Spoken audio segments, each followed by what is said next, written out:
Hi అండి, welcome to my channel Sravani spicy kitchen. నేను మీ శ్రావణి. ఇవాళైతే నేను అందరికీ బాగా నచ్చేటటువంటి గుత్తి వంకాయ కూర, అందులోనూ క్యాటరింగ్ వాళ్ళు చేస్తారు కదా పెళ్ళిళ్ళలో, ఆ విధంగా ఎలా చేసుకోవాలో చూపించేస్తాను. ఇక్కడైతే మసాలా అంతా బాగా ఈ వంకాయకి పట్టి, వంకాయ కూడా ఉట్టిదే తిన్నా కూడా చాలా అంటే చాలా కమ్మగా జ్యూసీగా ఉంటుంది. ఈ కర్రీ అయితే టేస్ట్ సేమ్ అలానే ఉంటుంది. ఎప్పుడైనా పెళ్ళిళ్ళలో కానీ ఫంక్షన్స్లో కానీ క్యాటరింగ్ వాళ్ళు పెడతారు కదా, అదే టేస్ట్గా ఉంటుంది. లేట్ చేయకుండా అయితే ప్రాసెస్లోకి అయితే వెళ్ళిపోదాం. ముందుగా అయితే మసాలా కోసం పాన్ పెట్టుకొని ఒక గుప్పెడు పల్లీలు వేసుకొని ముందుగా అయితే మంటను లో ఫ్లేమ్లో పెట్టుకొని దోరగా వేయించుకోవాలి. ఈ పల్లీలు అనేవి లో ఫ్లేమ్లో మంటను పెట్టుకొని వేయించడం వల్ల బాగా లోపల వరకు ఫ్రై అయిపోతాయి, గింజ లోపల వరకు. ఈ విధంగా ఫ్రై అయిన తర్వాత తీసి ఒక ప్లేట్లో పక్కన పెట్టేసుకోవాలి. తర్వాత అయితే ఒక హాఫ్ స్పూను మెంతులు వేసుకొని ఇవి కూడా దోరగా వేయించుకోవాలి. మంటనైతే సిమ్లో మాత్రమే పెట్టుకోవాలి. ఈ మెంతులు అనేవి వేయించినప్పుడు అయితే మంచి సువాసన అయితే వస్తుందండి, భలేగా ఉంటుంది స్మెల్ అయితే. ఈ విధంగా వేయించిన తర్వాత అయితే అవి కూడా తీసి ప్లేట్లో పక్కన పెట్టేసుకున్నాక ఇలాచి, లవంగాలు, చెక్క వేసేసుకోవాలి. అలానే ఒక స్పూను ధనియాలు, తర్వాత ఒక స్పూను జీలకర్ర వేసేసుకోవాలి. ఇవన్నీ డ్రై రోస్ట్ మాత్రమే చేయాలండి, ఆయిల్ అనేది ఏం వేయకూడదు. ఈ విధంగా ఇవి కూడా మంటను లో ఫ్లేమ్లో పెట్టుకొని వేయించుకోవాలి. వేగిన తర్వాత అయితే ఒక స్పూను గసగసాలు వేసుకొని ఒకసారి కలిపేసుకున్నాక ఇందులోనే ఒక స్పూను నువ్వులు కూడా వేసేసుకొని ఈ విధంగా మిక్స్ చేసేసుకొని స్టవ్ ఆపేసుకొని ఒక స్పూను కొబ్బరి కూడా నేను ఇక్కడ పౌడర్ వేస్తున్నాను. మీ దగ్గర కొబ్బరి ఉన్నా పర్లేదు, లైట్గా ఈ పాన్ హీట్కే సరిపోతుంది. స్టవ్ ఆపేసిన తర్వాత ఒకసారి మిక్స్ చేసేసుకొని ప్లేట్లోకి తీసేసుకొని చల్లారనివ్వాలి. తర్వాత అయితే ఇప్పుడైతే వంకాయలని కట్ చేసేసుకోవాలి. ముందుగా అయితే ఒక బౌల్లో వాటర్ తీసుకొని ఇందులో కొద్దిగా సాల్ట్ వేసుకోవాలి. ఇలా చేయడం వల్ల వంకాయలు అనేవి నల్లబడకుండా ఉంటాయి. ఇవి మొత్తం వంకాయలన్నీ ఇందులోకి వేసేసుకొని నేను ఇక్కడ చూపిస్తున్నాను కదా, ఆ విధంగా 4 భాగాలుగా కట్ చేసేసుకోవాలి. ఇక్కడ వంకాయలు అయితే లేతగా ఉంటే టేస్ట్ ఇంకా బాగుంటుంది. ఈ విధంగా సైజ్ అనేవి ఈ విధంగా చిన్నగా ఉన్నవైతే బాగుంటాయి. ఈ విధంగా కట్ చేసేసుకున్నాక వాటర్ అన్ని వంపేసుకోవాలి. తర్వాత ఇదే పాన్లో ఆయిల్ అనేది ఒక హాఫ్ కప్ వరకు వేసుకోవాలి. ఈ కర్రీకి అయితే ఆయిల్ ఎక్కువగా ఉంటేనే బాగుంటుంది. ఇంత ఆయిల్ తినలేమో అనుకునే వాళ్ళైతే కాస్త తగ్గించుకొని వేసుకోవచ్చు. తర్వాత వంకాయలన్నీ ఈ ఆయిల్లోకి వేసేసుకోవాలి. ఇందులో మనం వాటర్ వేసాం కదా, కాబట్టి వేయంగానే చిటపట్లాడుతూ ఉంటాయి. కాబట్టి కాసేపు మూత పెట్టుకున్నామంటే వాటర్ అంతా వెళ్ళిపోయిన తర్వాత ఈ విధంగా తీసి మధ్య మధ్యలో కలుపుతూనే ఉండాలి. ఈ విధంగా మిక్స్ చేసుకుంటూ ఆయిల్లోనే ఫ్రై చేసేసుకోవాలి. కాసేపు 70% కుక్ అయ్యేంత వరకు ఫ్రై చేసేసుకోవాలి. ఈ విధంగా ఫ్రై చేసుకున్నాకైతే ప్లేట్లో తీసి పక్కన పెట్టేసుకోవాలి. తర్వాత అయితే మిక్సీ జార్ తీసుకొని మనం వేయించుకున్నాం కదా అన్నీ ఇందులోకి ట్రాన్స్ఫర్ చేసేసుకోవాలి.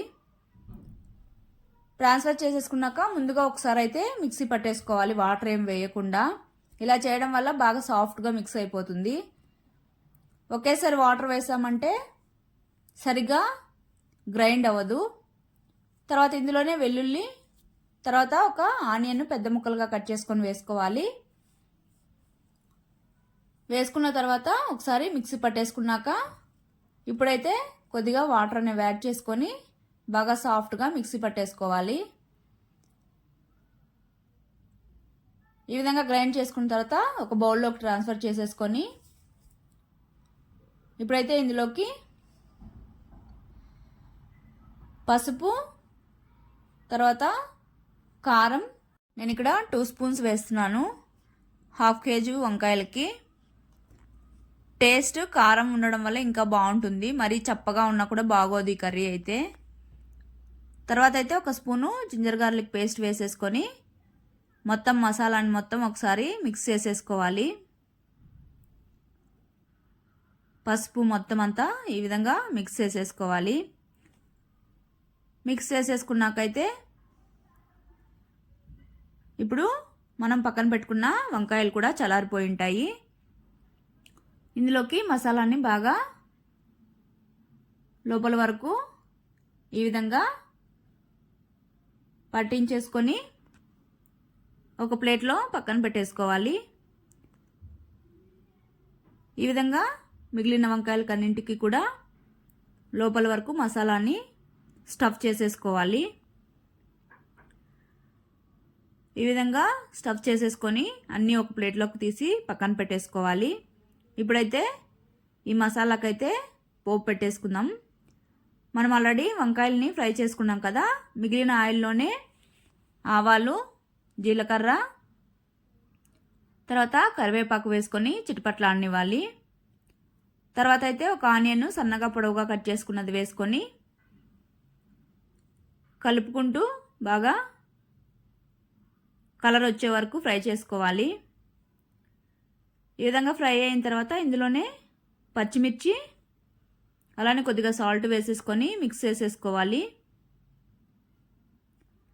మిక్స్ చేసేసుకున్నాక మనము స్టఫ్ చేసుకోగా మిగిలిన మసాలాను కూడా ఇందులోకి వేసేసుకొని ఒకసారి మొత్తం మసాలా అంతా బాగా మిక్స్ చేసేసుకోవాలి.